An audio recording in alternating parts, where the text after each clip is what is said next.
अस्सलाम वालेकुम गाइस। आज हम पढ़ने लगे हैं कि डायरेक्ट एक्टिंग कोलिनर्जिक एगोनिस्ट कौन कौन से हैं हमारे। अब हमारे कोलिनर्जिक कौन से होते हैं, ये ऐसे ड्रग्स होते हैं क्योंकि हमारे सिर्फ और सिर्फ मस्कुरेनिक या फिर हमारे जन से हैं अपने निकोटिनिक रिसेप्टर्स के ऊपर काम करते हैं। इनका काम होता है एसिटाइलकोलिन की, हमारी एसिटाइलकोलिन की जुनसी है रिलीज करवाना। ठीक है, हमारे जो डायरेक्ट एक्टिंग कोलिनर्जिक एगोनिस्ट के अंदर हमारा कौन सा है, उसके अंदर हमारे 4 किस्म आ जाते हैं, जिसके अंदर पहला है हमारा एसिटाइलकोलिन, मिथेनाकोल, कार्बाकोल एंड पाइलोकार्पिन।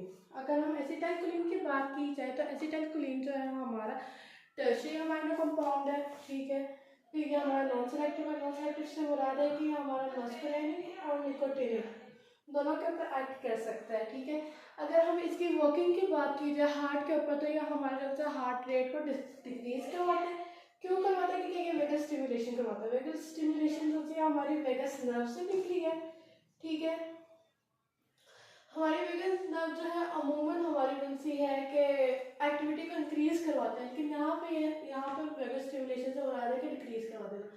जब हमारी वेगस स्टिमुलेशन होगी उससे हमारे कार्डिक आउटपुट डिक्रीज होगा। जब कार्डिक आउटपुट डिक्रीज हो जाएगा तो हमारा स्ट्रोक वॉल्यूम खुद ब खुद डिक्रीज होगा, जिसकी वजह से अल्टीमेटली हमारा हार्ट रेट जो है डिक्रीज हो जाएगा।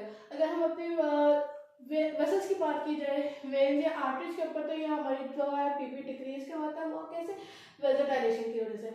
अब हम ये सोचेंगे कि वेज़ोडाइलेशन करवाता कैसे है।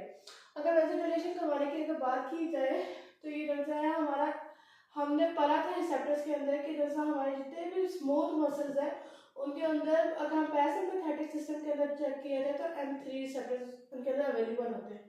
ये क्या करेगा? एसिटाइलकोलिन हमारे M3 रिसेप्टर के पास जाएगा, उसको एक्टिवेट करेगा, जिसकी वजह से हमारा जैसा नाइट्रिक ऑक्साइड है, नाइट्रिक ऑक्साइड हमारा जाएगा, हमारी जो सी है पीके ई को स्टिमुलेट करेगा, जिसकी वजह से हमारी अल्टीमेट होगी रिलैक्सेशन हो जाएगी। वो पूरा साइकिल आपने फर्स्ट क्लास में पढ़ा हुआ। ठीक है, फिर उसके बाद अगर हम इसके इफेक्ट देखें कि जीआईटी पे क्या है एसिटाइलकोलिन की, तो अगर जीआईटी की बात की जाए तो ये हमारी जीआईटी की सिक्रीशंस को इंक्रीज करवाता है। इसकी सिक्रीशंस के अंदर आ जाएंगी हमारी क्या, हमारी HCl की सिक्रीशन, पेप्सिन की सिक्रीशन, फिर उसके बाद तमाम पैनक्रियाटिक एंजाइम्स की सिक्रीशन को ये इंक्रीज करवा देगा। और मोटिलिटी मतलब कि वॉकिंग और कंट्रैक्शन और रिलैक्सेशन ऑफ द जीआईटी उसको भी इंक्रीज करवा देगा। ठीक है, और अगर हम इसके हमारे लंग्स के ऊपर इफेक्ट चेक किया जाए तो लंग्स के अंदर ये क्या करवा देगा? ब्रोंकियल सिक्रीशन को भी इंक्रीज करवा देगा, मतलब कि हमारी म्यूकस सिक्रीशन इंक्रीज हो सकती है।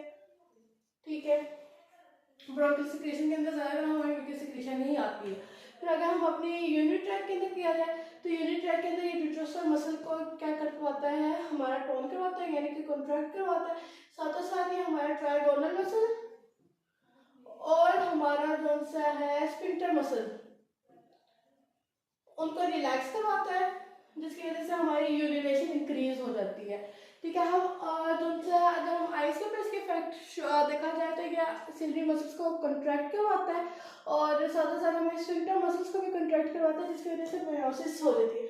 अभी मियोसिस क्या है? मियोसिस जो है हमारी enlargement of the pupil of the eye, और ये हमारी सी है। अगर हम इसकी वर्किंग की चेक की जाए एसिटाइलकोलिन हमारी कहाँ कहाँ यूज होती है, तो वो हमारे ऑप्थेल्मिक सर्जरी के अंदर सिर्फ यूज होती है। इसका जो सा 1% सोल्यूशन होता है हम अपने आइज के एंटीरियर चैम्बर के ऊपर लगाएंगे, यानी प्रायर टू द सर्जरी हम पेशेंट के अंदर 1% सोल्यूशन डालेंगे एसिटाइलकोलिन की, जिसकी वजह से हम ऑप्थेल्मिक सर्जरी में उसकी एड करते हैं ताकि हमारी जो सी आइज है वो स्टैटिक रहे। ये रही बात एसिटाइलकोलिन की। अब हम मिथेनाकोल की बात करते हैं। मिथेनाकोल जो है हमारा एसिटाइलकोलिन क्या था?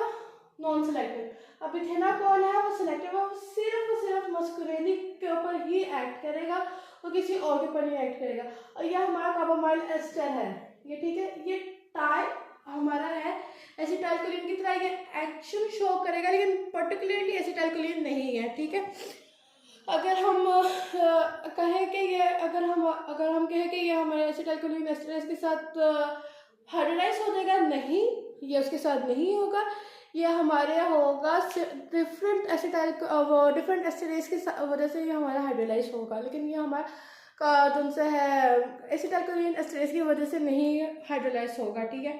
अगर इसके इफेक्ट की बात की जाए कि कितनी देर इसकी इफेक्ट रहती है, तो इसकी ड्यूरेशन जो है वो है 1 आवर, ठीक है। ये 1 घंटे से ज़्यादा इसकी वर्किंग आवर नहीं है, ठीक है। ये अब करते क्या हमारी बॉडी के अंदर, अगर हम अपनी जीआईटी के अंदर देखी जाए तो ये हमारी मोटिलिटी को इंक्रीज करेगी और सिक्रेशन इंक्रीज करेगी, क्योंकि हमारा जो सा पैरासिम्पैथेटिक हमने पढ़ा हुआ है कि पैरासिम्पैथेटिक जो सा है वो क्या करवाता है, रिलैक्स, ठीक है। सिंपैथेटिक हमारा फाइट एंड फ्लाइट सिस्टम है, ठीक है। जो भी सिंपैथेटिक में होगा उसको रिवर्स कराएगा पैरासिम्पैथेटिक में, ठीक है। तो जो कि हमारी जीआईटी जो सी है सिंपैथेटिक के अंदर कोई भी मोटिलिटी शो नहीं करती, ना कोई सिक्रीशन शो करती है, लेकिन जब हम पैथालाकोल देते हैं तो हमारी इंटेस्टाइनल मोटिलिटी इंक्रीज हो जाती है। और रही बात हमारे यूरिन ट्रैक के अंदर, यूरिन ट्रैक के अंदर से वही इफेक्ट है जो हमारी यूरिनेशन करवाएगा। हाउ, अगर यूरिनेशन करवानी तो वो डिटोक्स मसल को टोन करेगा, टोन का मुराद है आपको कंस्ट्रिक्ट करेगा। डिटोक्स मसल जब आपके कंस्ट्रिक्ट हो जाएंगे, सारा ट्राइगोनल और स्फिंक्टर मसल रिलैक्स हो जाएंगे, तो आपकी यूरिनेशन हो जाएगी। अगर हम इसकी बात करें कि हम कहाँ कहाँ यूज होते हैं, इसकी थेरेपेटिक यूज क्या है, ये हमारे स्टिमुलेट करता है एटोनिक ब्लैडर को, जो कि हमारे पोस्टपार्टम या पोस्ट ऑपरेटिव अमूमन हो जाता है।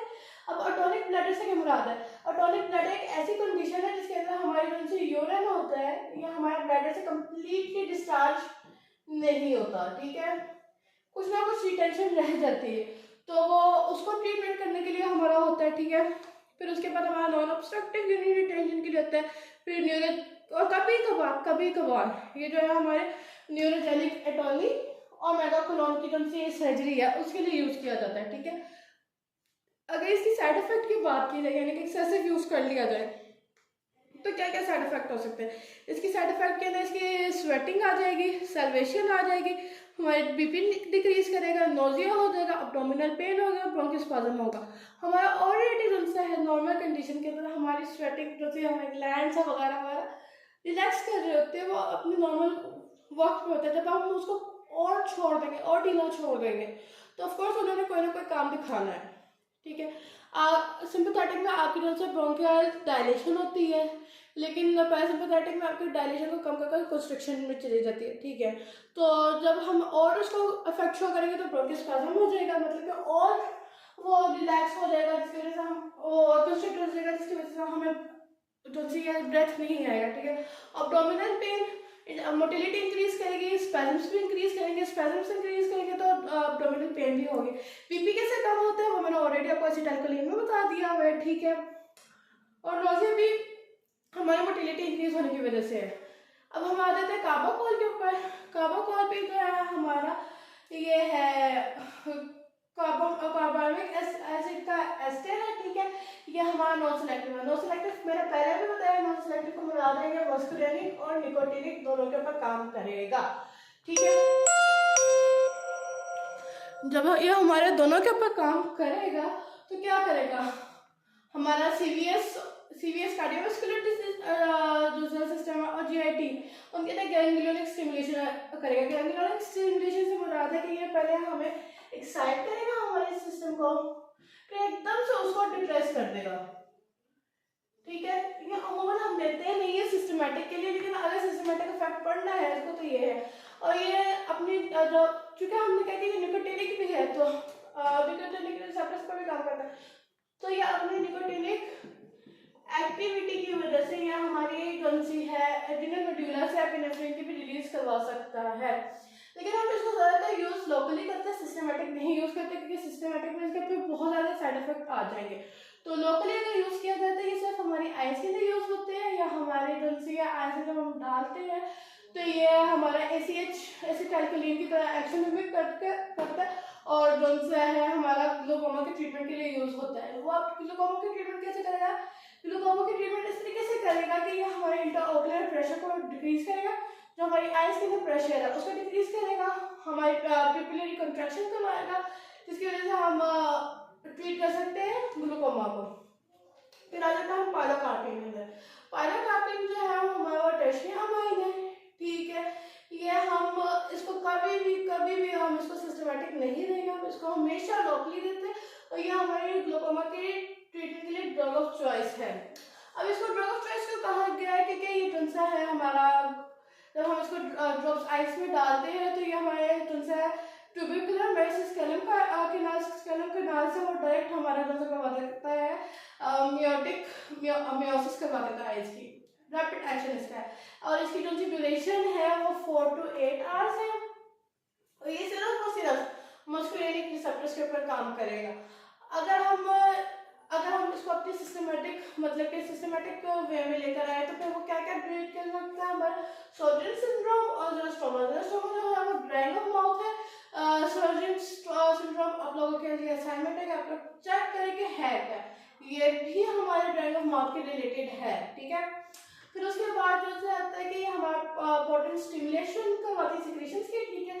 अगर हम इसको ज़्यादा ओवरडोज कर जाए, मतलब कि पॉइजन की तरह हो जाए, तो थोड़ा सा ओवरडोज हो जाएगा, फिर इसके क्या साइड इफेक्ट हो सकते हैं। उसके बाद आपका ब्लड विजन आएगा, ब्रो एक आएगा और नाइट ब्लाइंडनेस आएगी, ठीक है।